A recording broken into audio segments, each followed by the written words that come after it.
Investor intelligence provides general information only. You should consider seeking independent advice to see how this information relates to your unique circumstances. Please refer to the terms and conditions available at investorintelligence.com.au for more.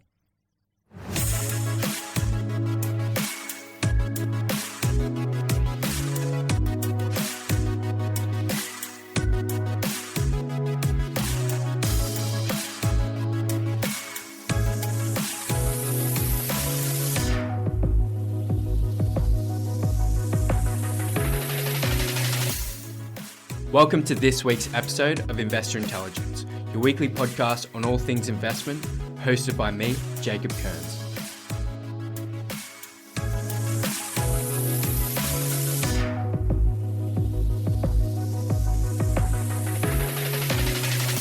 Data and statistics are an incredibly powerful tool used in decision making. They're often used by investors to make investment decisions and also by the media to convey various messages. Today, we're going to analyze the role of data and statistics in making informed decisions and why it's important to not always have blind faith in them. With me today is Aaron Best, who has a career background in statistics and business analysis. Welcome back, Aaron. Thank you for having me. So, Aaron, why is it important to not always have blind faith in data?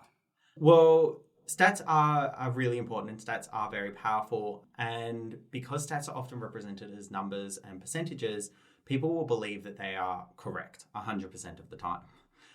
For most of us, like our greatest experience working with numbers is probably maths when we're in primary school and high school. And in maths, you're taught that there is a right and a wrong answer to maths questions. There's not really any room for grey area, unlike subjects like English and even in science where you get to make hypotheses and there's room for interpretation in what you're seeing. With maths, you're taught you either get the answer right or you get the answer wrong. So we kind of conflate numbers with always having a right answer and a wrong answer. So we take that belief into our adult lives. So when people show us a percentage or a statistic, we believe that it must be correct and it must mean exactly what we were told it means. Statistics, however, are often the result of someone else's interpretation, and the danger of blind faith in statistics becomes that you don't know the motivation of the person who's done the research, who's come up with the statistics. And when I worked as a business analyst, for example, when I was working at the Victorian government, this is many years ago, I would often be asked by my manager to generate reports for senior management. And whenever she did ask me for these reports, my first question would be, what do you want them to show?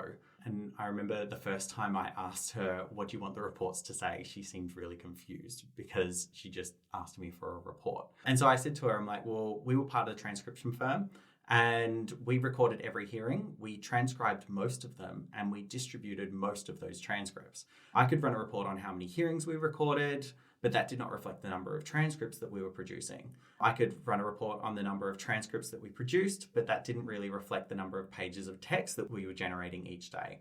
Each transcript may have been distributed multiple times at different points over the course of many weeks or months. And we would also use overflow contractors when we produce transcripts to bolster the capacity of our internal staff.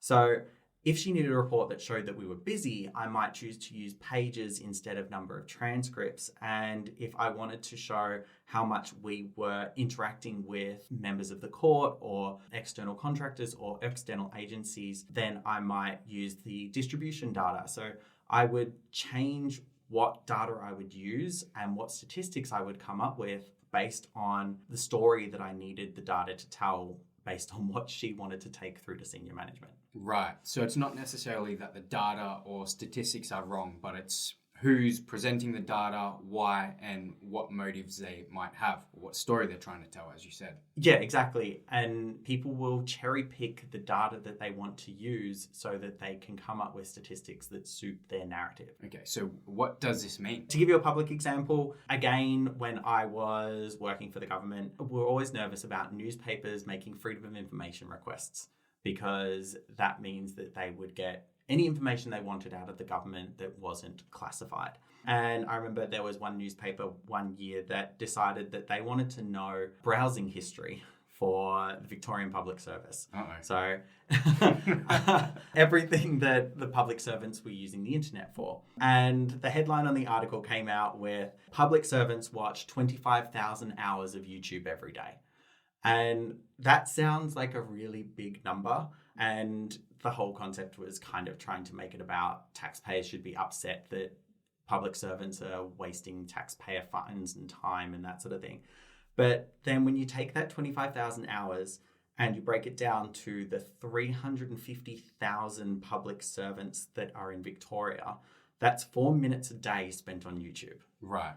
And so 4 minutes a day is a whopping 1% of their workday was spent on YouTube. If the article's headline was Victorian public servants spend less than 1% of their time on YouTube, I don't think anyone would have a problem with that. I know in other aspects of anyone's job, they probably will refer to YouTube for things to do with work. Like you may not necessarily be watching your favorite YouTubers or whatever it is when you go on YouTube. You may be looking at information to do your job. So the stat on its own of 25,000 hours spent on YouTube every day doesn't accurately reflect what is most likely happening in the world. Yeah, it's very misleading. It is. And time is one of my favorite metrics to use when you want to massage data. Minutes, hours, days, months, they're not proportionate to each other. And what I mean by that is we know that a kilometer is 1,000 meters and a meter is 100 centimeters and a centimeter is 10 millimeters. It's really easy to calculate in your head because you just have to add a zero onto the end to convert them. But when you're talking about months and years, you've got 12 months in a year, and then you've got approximately 30 days in a month, and then you've got 24 hours in a day, and then you've got 60 minutes in an hour. And so the difference between, say, hours per day and minutes per day can make a big difference when you are talking about these sorts of stats. So you can almost change the effect of how something sounds by giving a different unit of measurement. Is that what you're saying? Exactly. And it comes down to the human perception. You want an impressive number when you are throwing data at people. So if your number isn't impressive, then you might go around and change it. As I said, 1% of someone's workday is spent on YouTube isn't as impressive as saying 25,000 hours are spent per day across the entire public sector. And it's similar to pricing psychology too, right? If you say something is $12,000 a year, that might sound like a lot of money, but if you break it down to $1,000 a month or $33 a day, doesn't sound like as much as the original $12,000 a year. So you can change the perception of how something sounds. Yeah, we at the Property Mentors, we have that conversation with people a lot where they're talking about their property management. And some property managers will charge 5% of your rental income as a management fee. Other property managers will charge you more. In some states, it's common to get charged like 11 or 12%. And the difference between 11% and 5% sounds like a lot when you're working with numbers as small as 5 and 11. But actually, when you take into consideration exactly how much you are getting in rent, the difference can often be $30 a week that you're basing your decision on whether or not to choose someone to look after a $500,000 property. So the difference between $30 a week and $500,000, it's a really interesting concept that people get hung up on 1% on their management fee. Recently, we've seen a lot of talk about rental increases and the rental crisis happening in Australia at the moment. I believe it was a Greens politician came out and made the claim that rents are going up at their fastest rate in 35 years, which technically is true, but it doesn't paint the whole story because it's only the fastest rate in 35 years if you're measuring quarterly. If you measure annually, then that drops down to 15 years. And the quarterly rate is also only slightly higher than what it was in December 2008, so 15 years ago. It was 2.3% for the quarter to December 2008. It was 2.5% to the quarter March 2023. The sentence that rents are going up at their fastest rate in 35 years kind of paints the picture that rents have been steadily increasing constantly for 35 years and we're now hitting this peak moment. Whereas the actual statistics show that they always change and we will have some faster points and we'll have some slower points. And yes, when you measure quarterly, the rents are increasing by their fastest rate in 35 years. However, if you look at the 35 years before that, like prior to 1988, rents were increasing a significant amount every quarter, much more than they have in the last 20 years. So it's really interesting to take that one sentence and not show the data that supports it, because when you look at the data, it's not quite as scary as fastest rate in 35 years makes it seem. Yeah. So again, cherry picking to base that on a narrative that you're trying to say.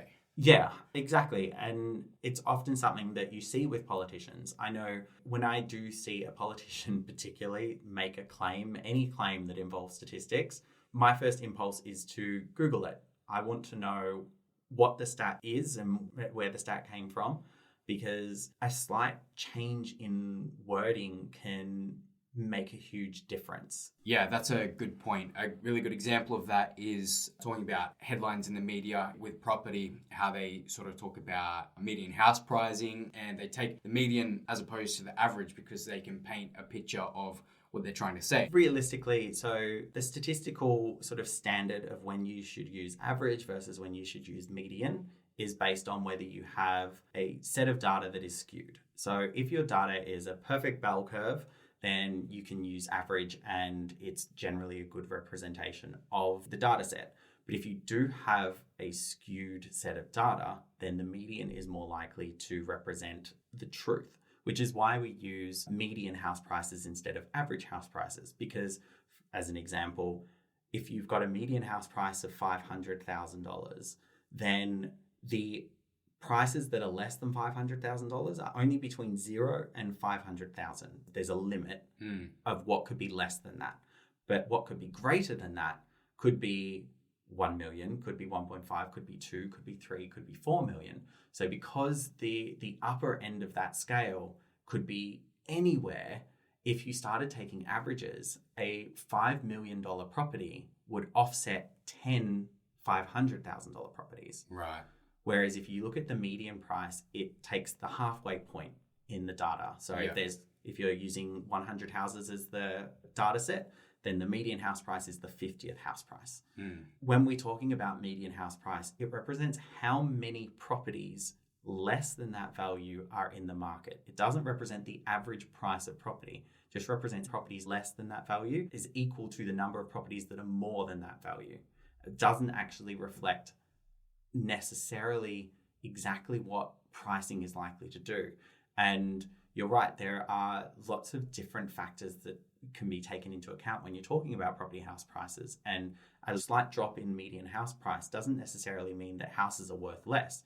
It just means that there are more houses that are a lower value entering the market, because the median house price is also measured by sales, not by every property. Right. And that example is often used to paint the picture of a downturn in the market. Median house prices are going down. So when you are talking about pricing dropping and things like that, you also do have to look at, are they generalizing on median house prices, and are they painting every sale with the same brush, or are they looking at a specific subset of certain properties?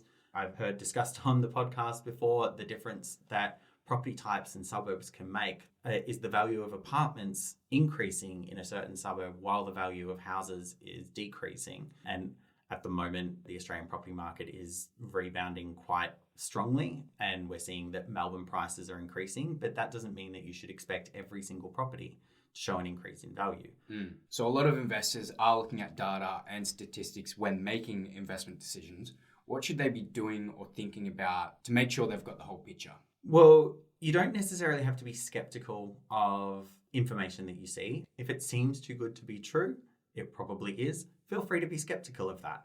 But for the most part, being critical of data is really important. So who gave you a stat? Do they have a vested interest in you believing that statistic? Particularly when going back to what I was saying before, in the world of politics, statistics will be thrown around by politicians mostly to support their own views, and they won't offer you objective information.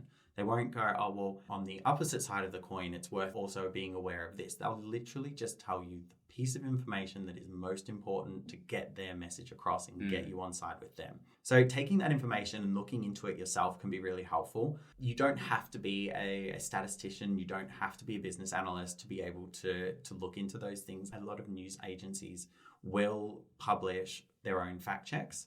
So I know that the ABC is really good at doing fact checking on what politicians are saying. And what fact checks usually involve are the news outlets going to universities and talking to people who are impartial and asking them to analyze, well, what was the statistic?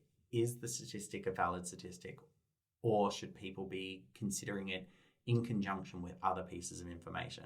Understanding that motivation can be really important. I remember during the COVID pandemic, a lot of people were using stats to justify certain things and justify the restrictions. And on the opposite side of the coin, people were using stats to say that vaccinations weren't important and that we should be allowed out. So you had both pro-vax and you had anti-vaxxers all throwing statistics out there to try and convince people of their opinions. And as a society, I remember every day we were waiting for the health department to release their statistics on their Twitter. And then you'd see every news outlet would publish their own article about what those statistics mean. One other thing that I find is really important for people to get their full picture is to think about not just looking at things that will support their own biases. I remember having an argument with someone because I was reading a newspaper that they thought was too right-wing, and they said that I should be focusing only on reading left-wing newspapers and things like that. But limiting yourself to only news sources that will support your own thoughts mean that you'll just see statistics and you'll just see news that supports your own thoughts and feelings. I will on occasion read other news articles and other mastheads to look at what the other side of the argument is saying and determine where there is that manipulation of statistics to make me believe one thing or me believe something else. And the last thing would be that it's really important to understand the difference between qualitative and quantitative data, not just looking at a statistic, because statistics are often quantitative data. They're usually numbers, say 50% of people believe this or 50% of people do that, and they discount human behavior as the reason for why that statistic actually exists. For an example, you might see a statistic that high-income earners are more likely to have private health insurance, and this stat alone may make you think that that's purely because they have more money. But it doesn't really take into consideration that if a high-income earner doesn't have private health insurance, the government will tax them the Medicare levy surcharge. And you may also find that people who are high-income earners are more likely to be a little bit older. And again, if you're over 31, the government penalizes you for not having private health cover. So the reason that more high-income earners have private health cover may not be because they have more money available to spend on private health cover. It may be because they're of a certain age or because they don't want to receive that higher tax. Right. So it's looking at a statistic, asking yourself why that might be, and looking at arguments on both sides as to what that might be saying to you. Yeah, exactly. Just taking a statistic on face value and not thinking about particularly the human behaviors that go into forming that statistic can mean that you are manipulated into believing a narrative that isn't actually the case. So it's really important to not just go, okay, well, I've heard this statistic and I was fed this one reason as to why that statistic is. So I should believe that that's the case. And something might be true, but it's going that extra layer deeper and understanding why or what are the nuances around that. Yeah, that's definitely interesting points. I'll definitely be thinking about how I interpret statistics and not just looking at them at face value. I got a lot out of this episode and I hope our listeners did too. Thanks for your time, man. Thanks for having me.